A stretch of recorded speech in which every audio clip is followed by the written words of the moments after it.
Hello. Welcome to a record-breaking webinar. We have people from all over the world. Look at how many countries we have represented here. Add your emojis so that we can count them up.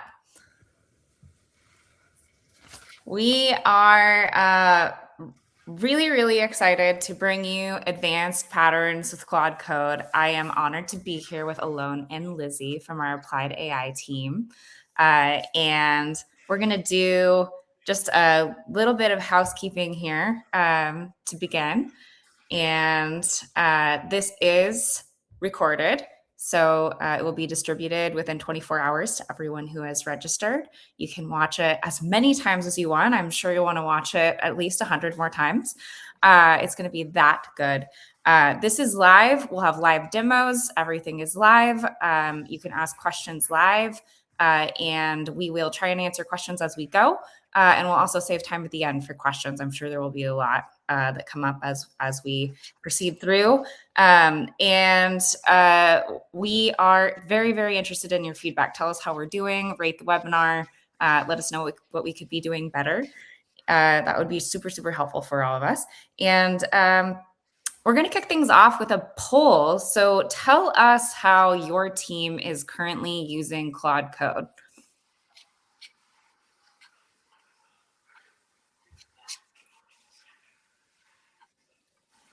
And we'll continue. It's funny to see all the emojis just keeping on. It's like a slot machine over here. Alon and Lizzie, do you want to introduce yourselves and tell us a little bit about you? Yeah, absolutely. I'll go ahead and kick off. So excited to be here, team. My name's Lizzie, and I'm on the Applied AI team supporting state and local governments. Really excited to be leading us through the slides and demo today. And then Alon, I'll pass to you next. Thanks, Lizzie. My name is Alon Krifter. I am one of the Applied AI architects also here at Anthropic. I support our strategic tech and digitally native business unit customers. Lizzie and I are both based in New York City, and we're both really happy to be here. And I am joining from San Francisco. I'm Casey, and I lead marketing for Claude Code here at Anthropic. Awesome. Let's check out our poll results.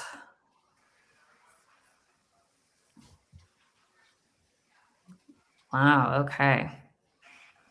Got a lot of experimenters.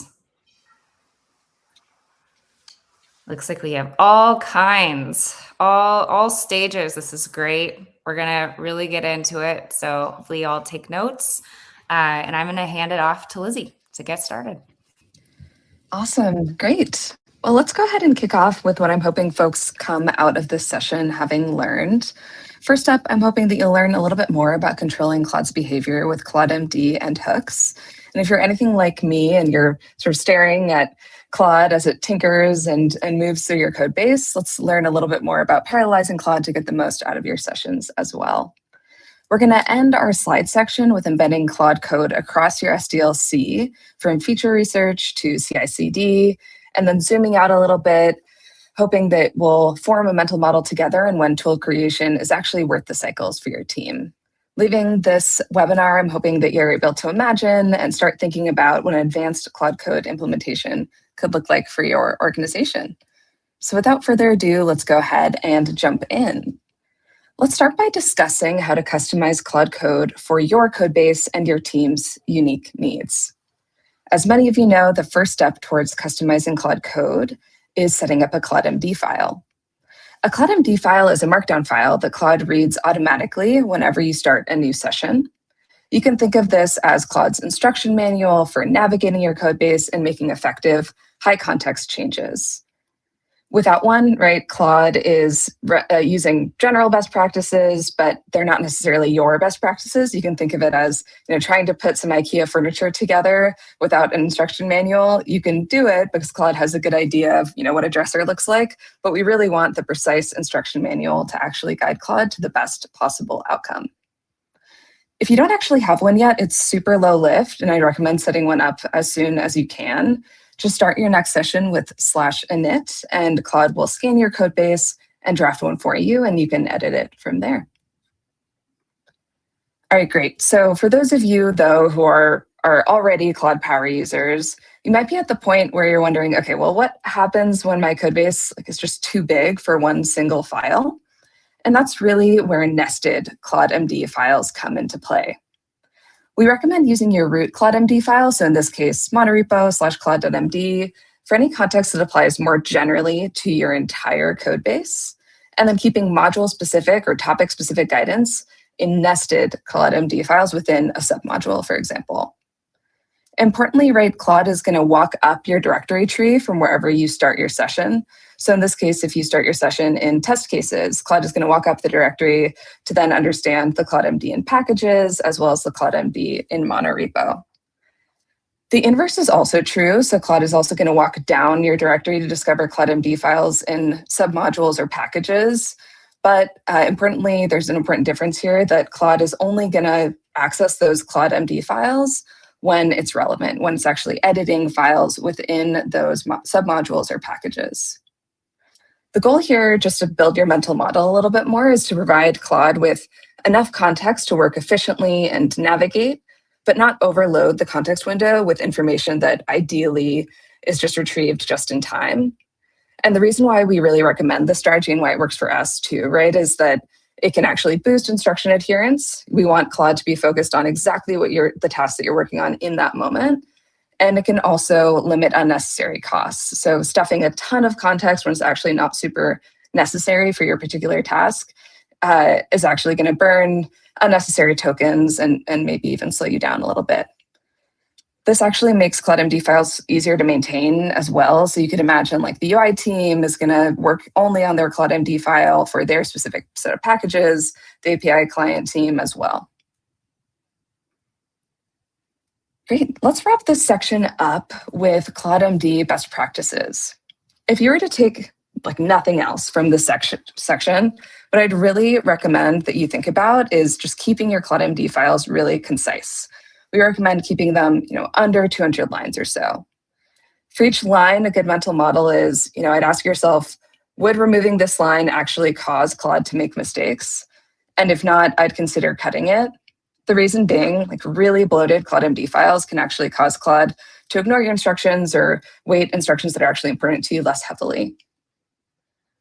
Even so, if you notice that your files are still starting to get pretty unwieldy, we'd recommend creating a Claude rules directory where you can break things up into multiple files by topic.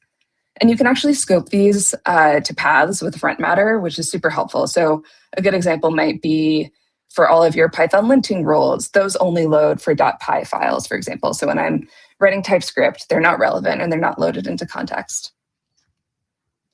One last piece of advice here, especially in monorepo environments, you sort of run the risk of picking up Claude MD files that aren't super relevant to your team as Claude walks up the directory tree. Claude MD excludes is a setting that can be used to exclude files matching certain glob patterns.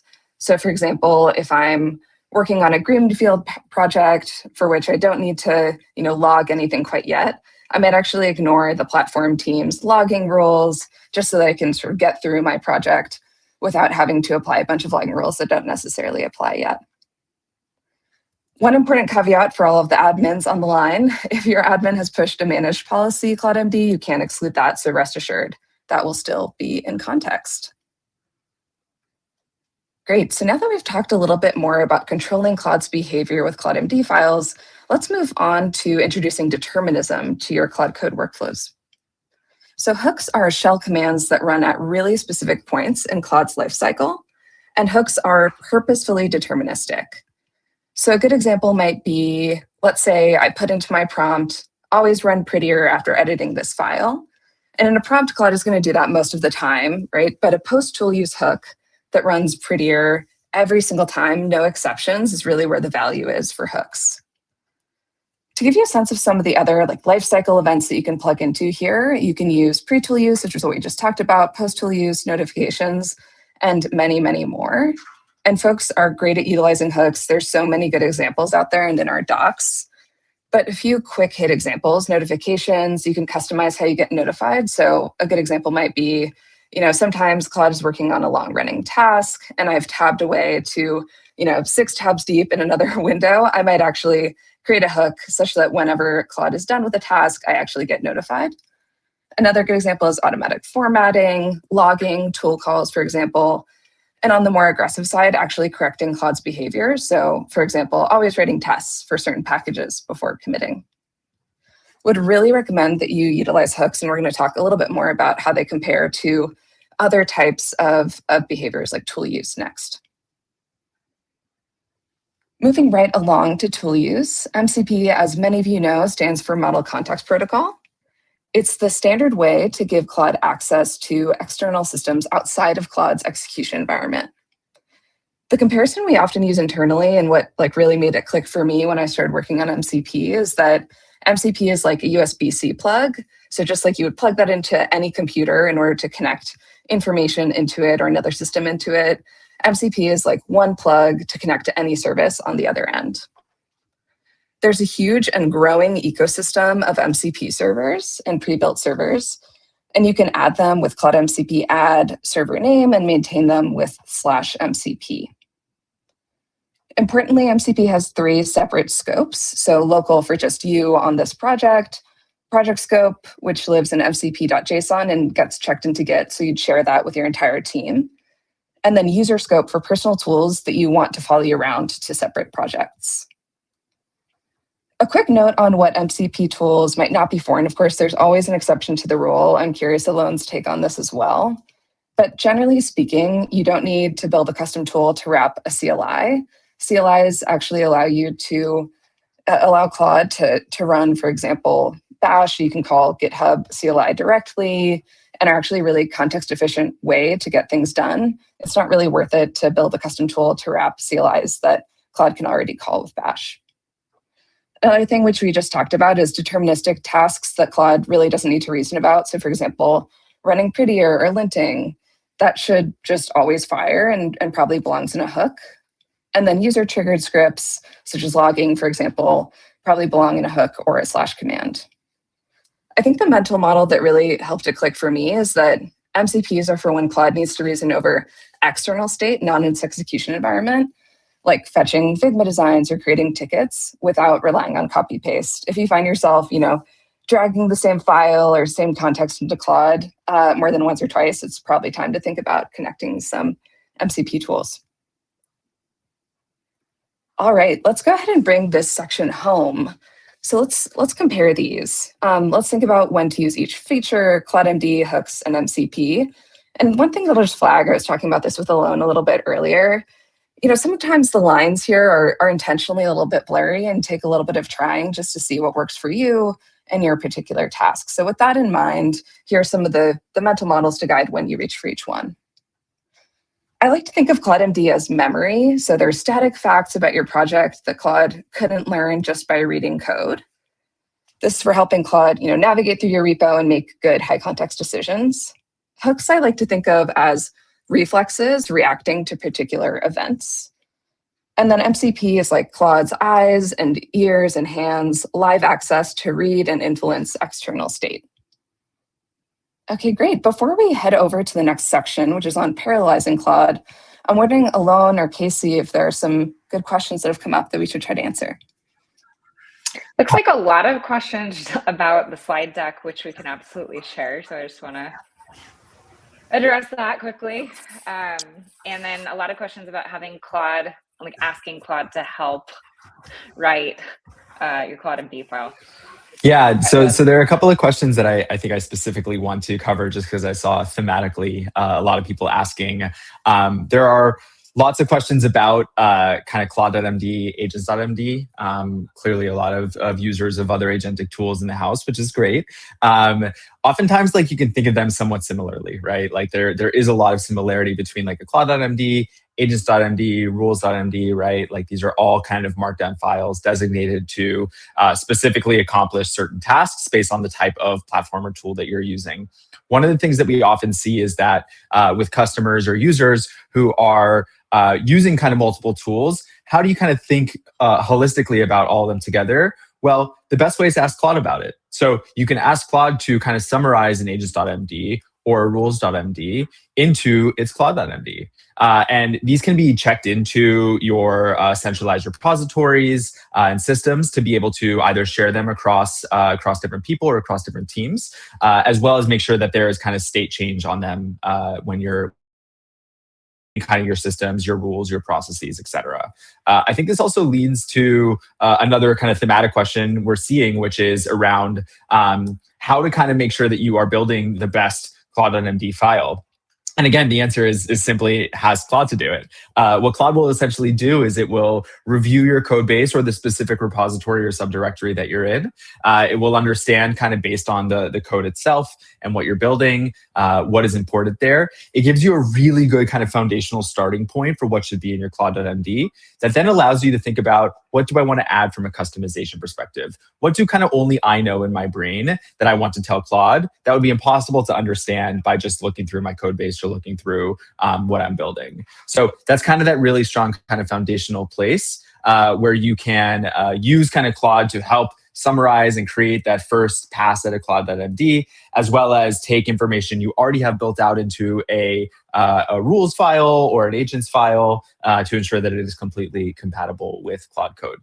The last question I think I'll answer here, which has just gotten a lot of upvotes here. So thank you, Pression, for asking. Are you moving away from MCPs? Absolutely not. MCPs are something obviously that we built and are really excited about, not just kind of when we built it and now, but into the future. There are always going to be different scenarios where MCPs are going to be valuable, or a CLI tool might make the most sense. But MCP is still fundamentally the core way that these models interact with databases, systems, and other API libraries. And so we are by no means moving away from MCP. We're actually continuing to invest in it, both as we've kind of donated it out and are continuing to invest funds to supporting MCP as an open source system and project. And we're really excited to keep seeing how MCP is going to continue to evolve as software engineering evolves. Pass it back to you, Lizzie, for the next section. Awesome, Alon. Thanks for answering. Great. So now we're going to get into a section on parallelizing Claude, which honestly might be my favorite out of these. And thanks everyone again for the great questions. Please keep them coming. So let's talk about how to get the most out of your Claude Code sessions with parallelization. If you're anything like me, and when you first started utilizing Claude Code, you kind of wanted to watch its every move, both to make sure that it was doing the right things, but also it's pretty amazing just to watch Claude seamlessly move throughout your code base. But as you accelerate in your development and your partnership with Claude Code, you might find yourself just wasting a little bit of time waiting for Claude to finish tinkering or sauteing or whatever the fun word it's presented to you is. Sorry. Okay, great. So let's start out with the simplest version of parallelism. So first, just opening up more terminals and launching Claude in a new terminal. In this case, each session has its own context and doesn't know about other sessions. This is the human orchestrated version of parallelism where you're in charge and you're routing Claude throughout your code base. For this reason, we'd recommend thinking about this as being really independent tasks touching totally different files. But if you do want two Claudes, to touch the same files at once, at least slightly, we'd recommend utilizing Git work trees. Claude --worktree gives each instance its own isolated working directory off of the same repo, which can help, to keep Claudes who are unaware of each other from collaborating and just in time writing over particular changes. We use Parallel Claude a ton internally for multi-part features where the pieces, again, are pretty independent to make the most of our time while Claude is tinkering and working away. Let's complicate this a little bit with subagents. So if you're working on a single task, so rather than a bunch of independent tasks that touch different files, but instead a single task that can be broken up into subtasks. So maybe you need some research done, you need to write some tests, you need to plan. Subagents might help you get the most out of your Claude session without overloading your context window. Subagents I like to think of as assistants, and they run in their own context window with their own system prompt, tool access, and permissions. So one mental model is that your main Claude session is like a generalist, and then subagents are specialists running out on an errand just to return the most relevant information to your generalist. So you know where to find them. Subagents live as markdown files in Claude agents. And you'll notice even without configuring anything that Claude Code right now has access to built-in agents. So one that you'll see in the demo is Explorer, for example, for researching your code base within your code base. In terms of configuration, so like Alon was nudging people earlier, we try to build in a lot of opportunities to use Claude to build new primitives for Claude. And so you can use /agents to actually configure an agent or sub-agent rather, and then work with it from there. All right, moving up the complexity chain, let's talk about agent teams. So if sub-agents are specialists that report back to one session, you should think of agent teams as multiple full Claude code sessions, all working as peers. My friend Kat internally came up with a metaphor that I really like, which is thinking about this as a chef, right, that delegates to sous chefs. And all of those sous chefs are working on separate but related tasks that might need to come together at the end. So you could imagine one sous chef is chopping onions, another sous chef is chopping carrots, and then the last one needs to, put them in a pot pie or something. They ultimately need to coordinate, but they can make progress on their own with guidance from a head chef. Importantly, this is important to remember, each has its own persistent context window. So it's really helpful to utilize agent teams for something that maybe a single context window just couldn't handle.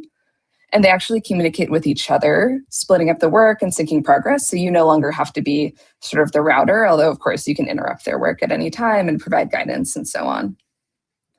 The big difference between sub-agents and agent teams that I think made it click for me is that sub-agents live inside your single session and report back once, whereas team agents, like sous chefs, right, run alongside each other and coordinate with each other over time.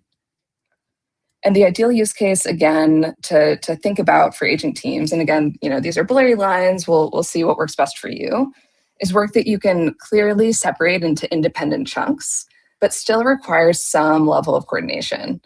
So maybe some good examples to throw out there would be like a multi-service refactor or a migration that touches 5 packages, both front end and back end.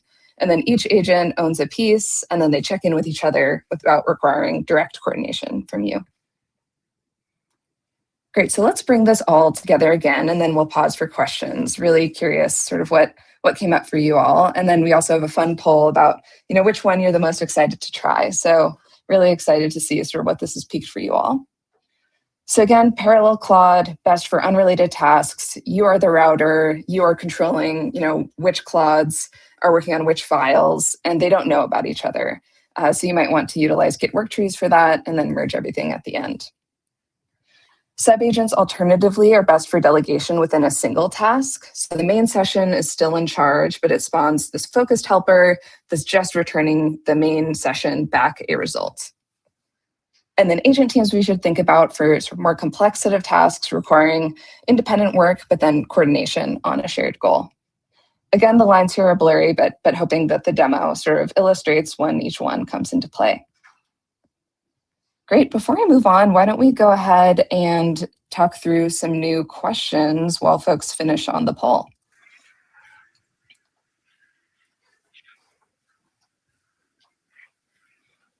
Yeah, lots of really great questions about agents and parallel clotting, agent teams. Really keep them coming. This is really great, guys. I think that there are again a few themes that are probably worth touching on. So a lot of people are kind of somewhat new to tmux and how to think about kind of split panes, right? This is available across Linux, across Mac. We've used them internally. Basically all of our engineers here at Anthropic are using tmux in some form or fashion, as well as some combination of Git work trees and thinking about how to kind of do this parallel work. This is the kind of thing where work trees does a lot of that work in ensuring that there aren't going to be kind of these merge conflicts and make sure that you're not kind of overwriting or there's going to be issues with the type of content that you're building or updating in your code. So that's definitely something that I think is a highlight to try out if you haven't already.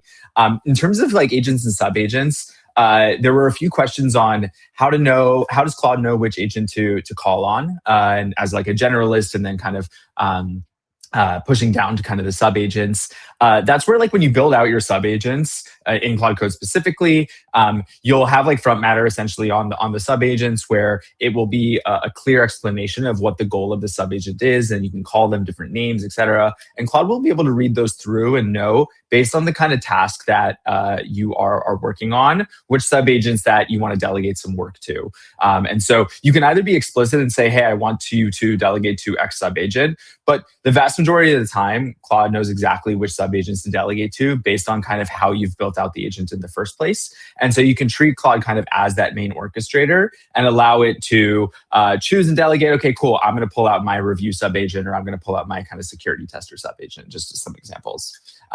Yeah. So again, keep these questions coming. These are awesome. Would love to see the results of this poll.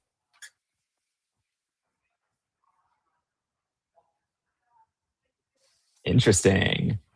All right, agent teams winning basically in a landslide. Okay, great. Wow. I'm glad that's in the demo, so we'll get to play around with that together in a little bit.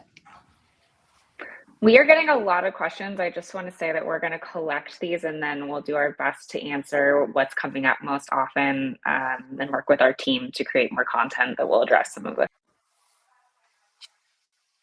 Great idea. Awesome. Great. Let's move into our last section here before we get into the demo. Great. So embedding Claude. Let's talk about embedding Claude into your CI/CD.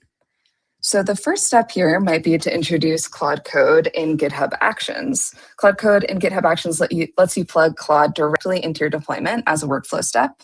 And it's bringing all of Claude's intelligence and all of your best practices, so those Claude MDs, Claude rules that you've worked so hard on, into one of the most critical steps of the SDLC.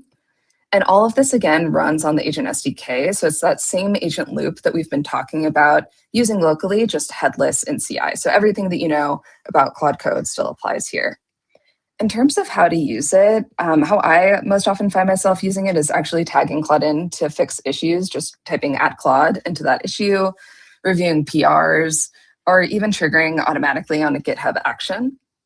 So you can think of this as like the same agent operating in a different environment and then helping you save time on reviews, identify hard to find bugs, and just generally making sure that your PR matches your organization's bar, because all of those best practices, right, should be in those Claude MD files.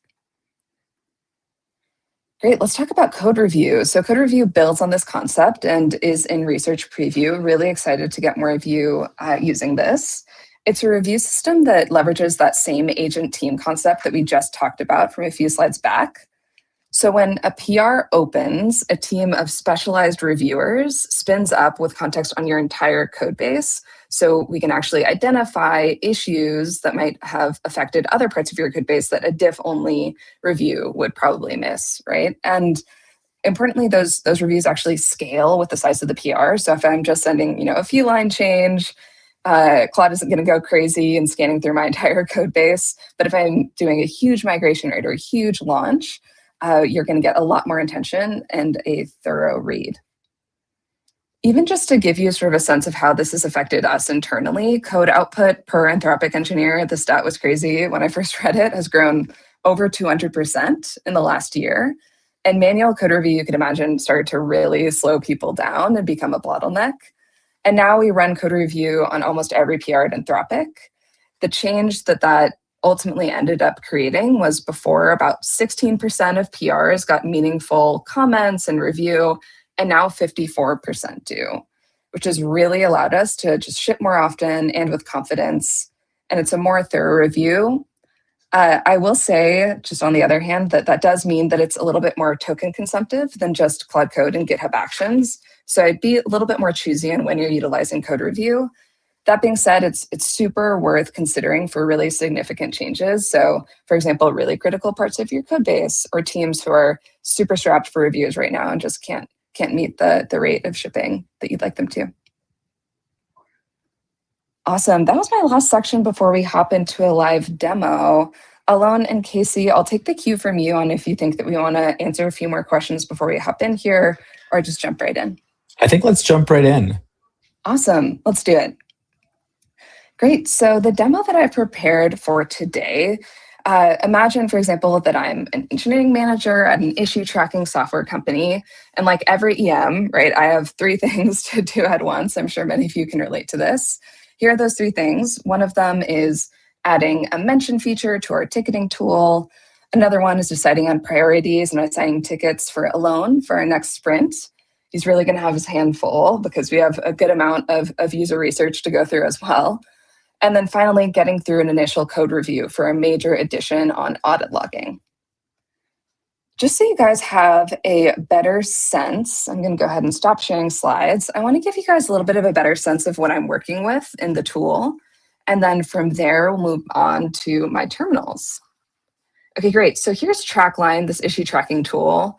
And like I mentioned, right, this is what those at mentions look like right now. If I at Alone to take a look, nothing really happens. There's no notification. So that's what I'm going to try to take on. On the other hand, in order to actually order Alone's work for next week, I had my user researchers go out and interview a bunch of different customers. And now I have all of this great but really unstructured feedback to go through and diff with those tickets in Trackline before I know what Alone should actually take on. And then finally, here's this huge PR that I have to actually go through in order to make sure that audit logging to ticket mutations doesn't break anything else in our code base. So many of you might recognize a few of these tasks and know just how long they actually take. So let's hop into Claude Code and see if Claude Code can help us figure this out. Okay, great. So before I type anything, I just want to orient you a little bit to how this repo is set up. You'll notice this is the root ClaudeMD here. It's actually pretty short and intentionally so. It's a directory with some broadly applicable best practices, and then it points to really specific per package files for more details. So you'll notice, for example, notifications has its own ClaudeMD, so does the MCP section as well. This matters because Trackline is formatted as a monorepo. If I stuffed like every single convention into one file, Claude would be reading Python linting rules while I'm working on TypeScript. And instead, with this model, right, it's getting that just-in-time context and then any stylistic hints that I don't want to repeat myself on. Great, so let's start on that at mentions feature. The first thing I want to do whenever I'm starting on a new feature is just understand what's already there, and Claude is great at that. So let's ask Claude to do a little bit of research for me on the notification system before I write a line of code. In this case, I'm explicitly asking for an Explorer agent or sub-agent rather. And the reason why is because the research output I just know is going to be huge. If it lands all in my main session, I'm just going to burn context on grep results I'm like truly never going to look at again. And so the sub-agent is going out, doing that homework, and then I'm going to get the summary. Something that I noticed recently that like truly blew my mind is this by the way BTW / command. It allows me to have like a quick aside with Claude without interrupting its work. So I'm just going to say, what are the available subagents? And I'll make this a little bit bigger so we can see it as well. Okay, great. So I know many of you are asking, what are the subagents that are available? Here are the ones that I have loaded up. Explore and Plan are in general purpose are some of the ones built in. And then Test Author is going to help us out a little bit later writing some tests. So I'll go ahead and hit enter and just let Claude keep cooking here. And this might take a minute. So like I mentioned earlier, let's go ahead and parallelize Claude on a really independent task with my terminal up on the right-hand side. Great, so this is a really, really different task from what I'm working on in the feature work up there. Again, if you remember, I need to spend some time wrapping my head around what Alone is going to do next week. And I have all of those tickets in Trackline that I want to pull in with the Google Drive MCP. And then I have all of those, or rather pull in with the Trackline MCP. And then I have all of that user research that I want to pull in with Google Drive. So I'm going to kick off all of those agents. And then we'll see that they'll start to work here. Great. So now it's going to start working on the MCP side. While that's cooking along, let's go ahead and head over to our feature work here and see what it was outputted. Okay, great. So I see that Claude found the notification funnel. I have a little bit of information about the notification type values, which is great. Looks like those exist already. Mention exists, but nothing creates it yet. That must be the reason why we're working on this today. Okay, great. Awesome. And then it found the modern service, which is great. Looks like there's a deprecated service that I should avoid. So all of that is great to know. I'm going to go ahead and provide Claude a little bit more guidance and then send it on its way. So here I'm just reaffirming, great, glad you found the modern notification service pattern. Go ahead and implement, parse all of these username tokens, and then here's a little bit of a design nit to make sure that it ends up with something that aligns with what I'm imagining. Great. I'll go ahead and kick that off there. And you'll see that it's actually calling the trackline MCP, which is a custom MCP server for our internal service, in order to get the latest information on that ticket, which is great. I see that it's spinning up another Explorer agent to make sure that it understands which files it needs to modify. So again, protecting my context window and keeping the main session context really, really tight. Let's go ahead and see what's going on in my other pane here. Great, so it looks like the agent has outputted a bunch of the trackline tickets, so it has that context, which is awesome. All three agents have all set up. And now it's going to apply some changes to my MCP server, which is great. So let's go ahead and approve some of those, setting up ticket keys for that MCP server, leveraging the MCP, or rather the CloudMD file that exists for the MCP server directory, and then it's going to run some type checks to get us going. Okay, great. Just going to check for errors on solely the changed files to make sure that we're all set. Okay, great. And I see that there is a proposed work list for Alone, which is awesome. I'm going to go ahead and think about that in the background and move over to my mentions section again. It's hard when Claude is so fast that it's actually moving faster than me, but this is genuinely how I prefer working. It's kind of how my brain works, like a little bit of tasks over here, a few tasks over there. So I like that Claude is sort of matching my style there. Awesome. So I see that it has the full plan. We're going to set up parse mentions, comment service, comment body, and then page TSX. Okay, great. Let's go ahead and start making some edits here.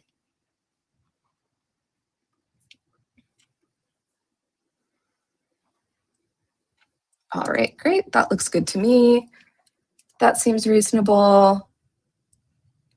Okay, great. And now we're going to update the ticket page, which is probably, hopefully, applying some of my stylistic nits, and then verify the build actually compiles. While that compiles, let's go ahead and see the proposed work list for Alone.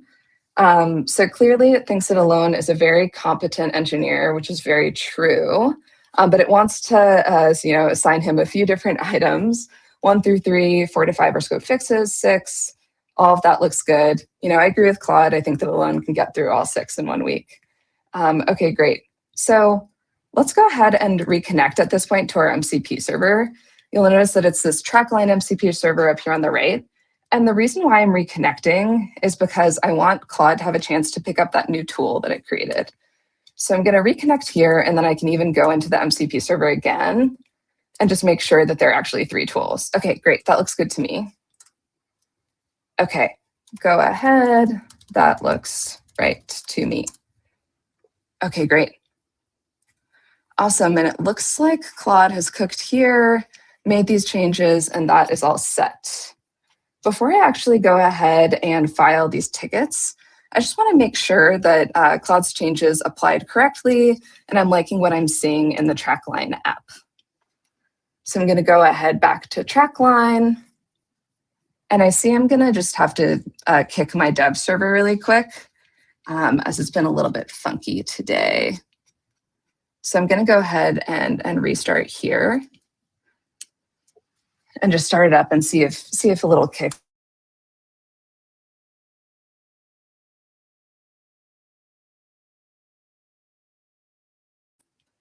And then start that up again. Once it's up, I'll go ahead and share one more time. Okay, great. I see it's back up. So that was pretty quick. Thank goodness. I'm going to go ahead and share that screen so we can take a look and assess together if we like the changes that were made. Let's go ahead and see here. Awesome. Let's see. At Alone, can you take a look? Great. I see that it's formatted. And let me go over and pretend I'm Alone for a sec. Awesome. I see that notification came right through. Great. I'm going to go ahead and switch back into my VS Code so we can finish up here with all the things that we still have to assign alone, because that wasn't just it. Awesome. So I'm going to go ahead and proceed here. And I see that that MCP tool that we just created is now helping me to actually assign those tickets and finish the loop. Great. And below I'm going to say looks good, go ahead and commit.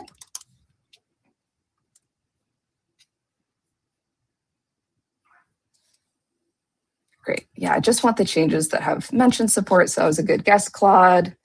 Great. And I see Alone's work list is all set up for the week of March 24th.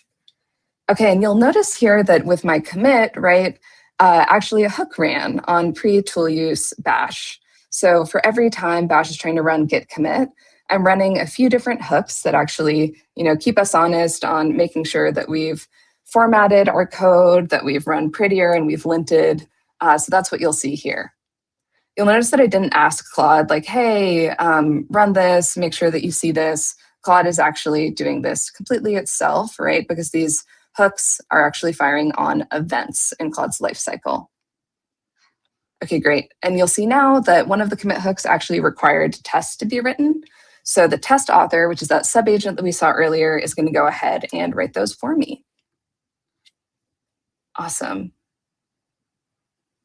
Great, that looks good to me. Just for the sake of time, I'm going to go ahead and commit this once the test author is done, but I want to make sure that we get to all of your really good questions. So I'm just going to hop over to one of my last tasks, right, which was reviewing that huge PR that had to do with audit logging. So let's go ahead and hop over there. You'll see that my hooks are being really effective at catching anything that I have omitted, which is awesome. But let's not let that slow us down too much. I'm going to hop over now into our GitHub repo, and let's go ahead and take a look. Okay, great. So again, this was that huge PR that I ultimately had to review. Let's go ahead and take a look at the conversation. So I actually tagged Claude in to do a code review, which is what we talked about earlier, right? Where we're spinning up a bunch of agents that are collaborating with each other in order to get something done. And it actually found some really important errors, right? One of them was, I saw this earlier, a silent failure that I didn't see that actually swallows all audit errors, which, isn't the best way to build an audit logging service. And then any minor tests. Something that I really enjoy about this feature as well is that the comments are actually in line.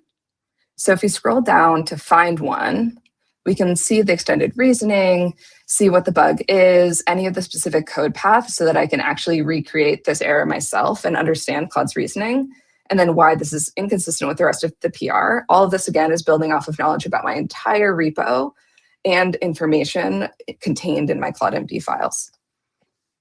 Alternatively, right, I could also just, tag Claude into a code review. So this is a version of the PR that we just started working on within Claude about notifications that actually took the deprecated route. So we're seeing if Claude can catch that. And so this is a little bit more of a lightweight review, as this is just Claude and GitHub Actions, but it really does the job for the small feature work, right?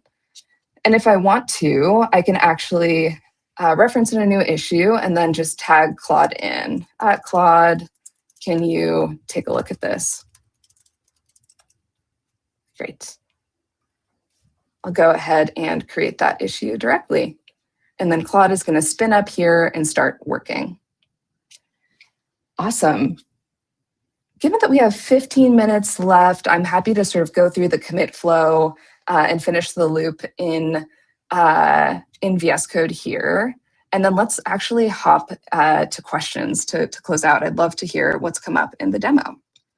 So I'm just going to hop back into VS Code really quick. We'll see that we've finally passed all of our hook checks, and I'm going to commit here. And then I'm just going to say open a PR with this commit. Importantly, right, I can always just use bash mode in order to create that PR myself with the CLI tools. But in this case, I'll just let Claude do it for me.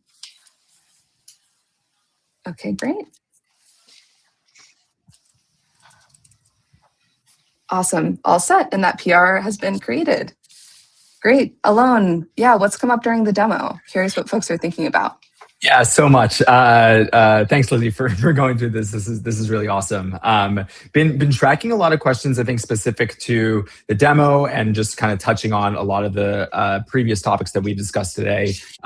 So talking through some of the things around like code review, one of the questions was, what's the difference between Claude code review and just tagging at Claude in GitHub Actions? And I think this is a really good question.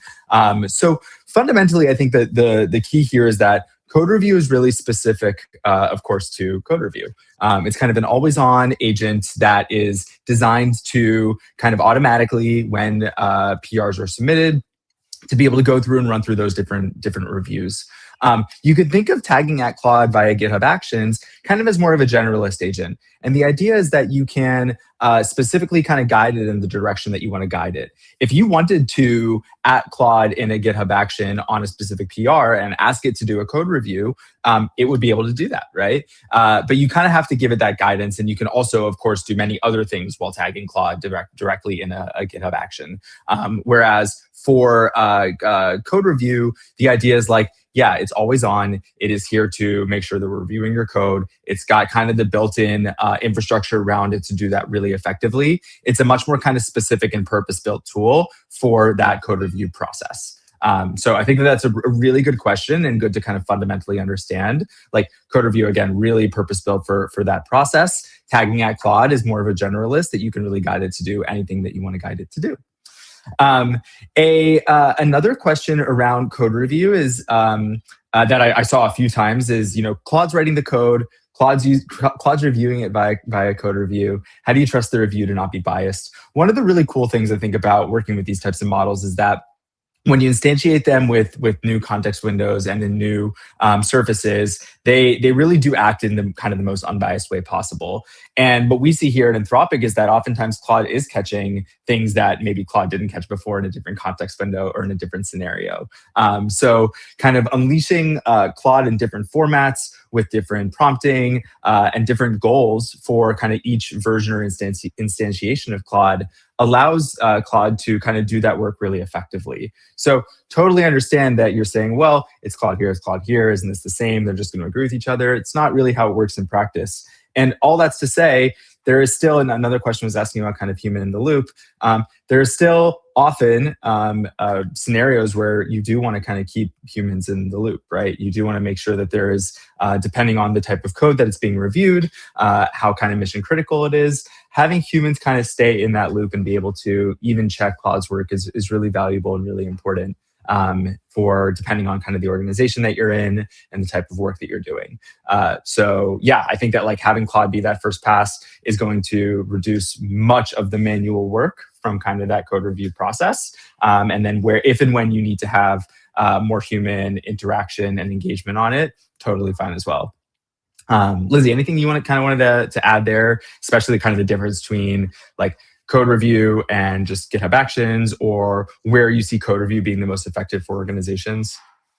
Yeah, I love all of those points you made, Alone. I think that the one that, is most applicable to my work is I work with a lot of public sector customers. So folks who are, migrating really, really legacy code bases from like COBOL, for example, even just to Java. And for those folks, when they're doing like this really, really high risk, like huge business rule migration, I think that's really worth it to have a second pair of really, really capable eyes. Maybe in the case in which, you're doing a really complex PR, it'd be like 6 or 7 different sets of eyes with specialized agents all taking a look at it. So I think that really the way to think about it in terms of when to leverage code review is, is this PR really, really important to my business? Is this a team that is really strapped for resources for code reviewers? And or is this a repo that no matter what, we just always want this to run because it's that critical? That's the way that a lot of my customers think about it. Sweet. Another question that came up was a few people noticed Lizzie here using VS Code. Lizzie, you want to talk about kind of why you use VS Code? You're using the terminal here versus the plugin. When you might use one or the other. What's your kind of preference? Yeah, I'm a big VS Code user. I hate to say it. For multiple years, I had like an Olivia Rodrigo themed VS Code setup. I actually made it a little bit more professional for this. But I love VS Code, and I know folks utilize the plugin, which is awesome. I honestly am just most comfortable in the terminal. A lot of those like vim commands and bash commands are just like drilled into my memory, and so I'm just happy and comfortable using them. I think that that's what's so great about Cloud Code, right? Is that it just meets you exactly where you want to work. For me, that might be VS Code, Olivia Rodrigo themed. Alone, I'm curious what that looks like for you, or if you have I'm a fun theme. so vanilla iTerm too. It's crazy. Like it's basically every engineer's iTerm. But yeah, no, I think Lizzie's point around like meeting where you are is really key. It's one of the fundamental principles of the team and of how we're building out Cloud Code is just really thinking about like how do we ensure that we are enabling engineers and non-engineers alike to utilize this tool. And sometimes that'll be in terminal, sometimes that'll be terminal within an IDE, sometimes that'll be with like the IDE plugin. And it's about what you're most comfortable in. Of course, recent releases on the browser and Cloud Code remote and desktop are making things even kind of more broad in terms of where you can access Cloud Code. Of course, being able to access it on your phone too. But yeah, we want to make sure that where you are working, Cloud Code is accessible. And I actually think that that's a good segue into one of the other questions, where a few people were asking about Cloud Code review availability on other CI platforms. And I think GitLab was one that was commonly brought up. We are always working to, like I said, continue to make Cloud Code and our features available on all the platforms that our users are on. We started obviously here with GitHub for Cloud Code review. And I think that it's something where we're always thinking about where can we expand and extend to. So there's no roadmap discussions being had right now or no promises being made right now. But you can be sure that the team is constantly thinking about how we can extend and expand Cloud Code onto all the different platforms that we know our users are on and that our engineers are on. So yeah, we're looking at kind of everything from Cloud Code review, other features that we build to ensure that we're meeting developers and software engineers where they are at. Okay, there were a few questions, just kind of going back to some of the other topics that we were discussing. A few questions around skills. Lizzie, can you talk a little bit about overview of skills, and then when should people use skills versus maybe dedicated subagents versus hooks? Yeah, great question. So for folks who went to our last sort of Cloud Code webinar session, our colleague Harry gave an awesome overview of skills. For those of you who are just getting acclimated to skills, you can think of skills as prescriptive workflows that you want Claude to follow for particular tasks or specialized tasks. So maybe a good example is like in Applied AI. So my and Alone's team, we have like a technical writing guide skill that helps us to format and think about our writing and make it consistent across a bunch of different areas. These actually can be written also as just plain text files. So even if you're non-technical, I've found a ton of the folks that I work with just being able to write them sort of in the same style as you would write Claude MD with that front matter that tells Claude what the skill is for, and then allows you to progress through that workflow. And then the question was, how do we compare that, for example, to subagents or to, I forget what the third door was. Hooks or, yeah. Hooks. Yeah, absolutely. So skills, right, are to guide Claude's behavior sort of in two cases. One is, something that Claude like isn't quite good at yet. And of course, that's like an ever decreasing list, but you might work in a really, really, really specialized firm or field that you want things done a very particular way. So maybe a good one is like FinServe, for example. There's like very like specific particulars on how you assess a fund, for example. So something that Claude, might not be quite as good at yet, or something that you want to be really, really specific with. Importantly, skills, right, they do get added to context as that entire file. So with subagents, right, only the result is coming back to your main context window, whereas skills and everything that then Claude goes out to do is going to be part of your context window. So that's one thing to think about when differentiating between them. And then hooks, right? Hooks are really for lifecycle events that fire, whether Claude likes it or not. You saw that Claude in my demo, wanted to go ahead and commit. And my hook said, absolutely not. We need some tests that actually cover the feature that you created, and fired on that tool use, pre-tool use hook. Or lifecycle event rather. And so when you think about the usefulness of hooks, think about something that you want to run every single time, whether or not you actually remembered to prompt Claude or Claude remembers to bring that in. Anything that you'd add, Alon? No, I mean, I think that you summarized that really well. And I think just like broadly, the understanding and explanation of skills being something that is really, really bespoke or specific to your workflow, your organization, the work that you are doing, and ensuring that you can kind of give Claude that information that, yeah, that list is ever decreasing, as Lizzie said, but it will never be kind of empty, right? There will always be stuff that kind of only you know and only you know how to do. And being able to give Claude that skill, the literal definition of the word skill, to do those tasks is a really valuable workflow to follow. Okay, there were a couple of questions specifically around back to Claude MDs.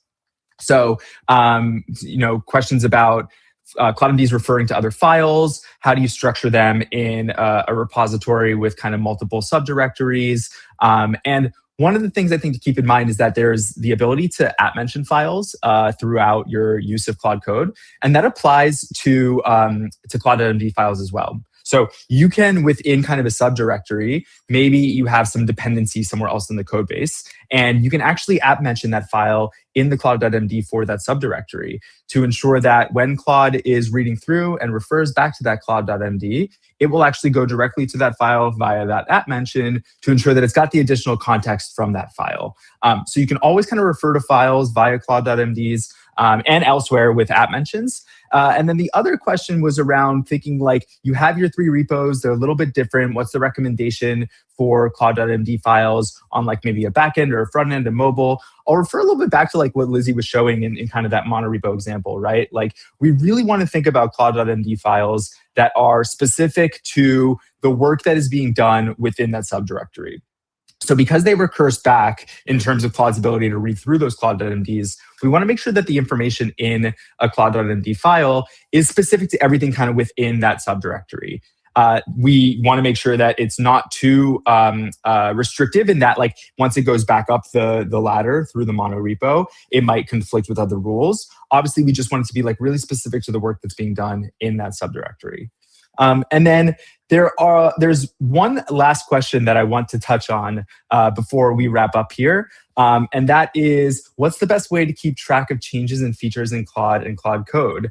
Some people use YouTube, others use X, right? There are a lot of answers to this. It kind of depends on you, but I think that things like YouTube, things like X, we're releasing blog posts all the time about new changes and updates. We're running these webinars now regularly, and we're so lucky to have Casey on the team who's going to be helping a lot with this type of work as well. So keep your eyes peeled to kind of all your favorite channels. Follow the different Claude Code team members on X, where often they're posting updates before they even tell us internally at Anthropic. And we sort of learn from them sometimes based on some of their social channels. But yeah, there are lots of ways to kind of get this information. We know that we're releasing fast and furious. It's one of the things that has made it so much fun to be here and to work with a tool like Claude Code. We actually released auto mode for Claude Code while we were here, so y'all should go check that out. It's a safer, long-running alternative to dangerously skip permissions. We are going to be hosting a monthly with the Claude Code team to talk about what we shipped.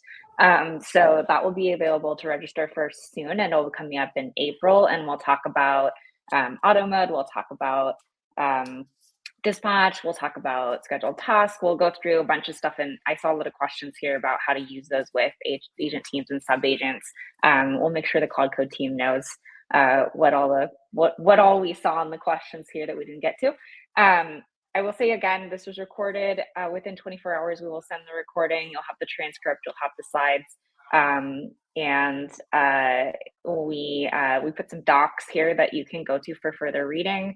I recommend following Tariq and Boris and the team, Noah, Kat, on X if you're there. And we are also working on new ways to get you the changelog and details around what we've launched because it is fast and furious and it's hard to keep up. Thanks everyone so much for joining us, and thanks Alon and Lizzie for being here with us and answering all of these many questions.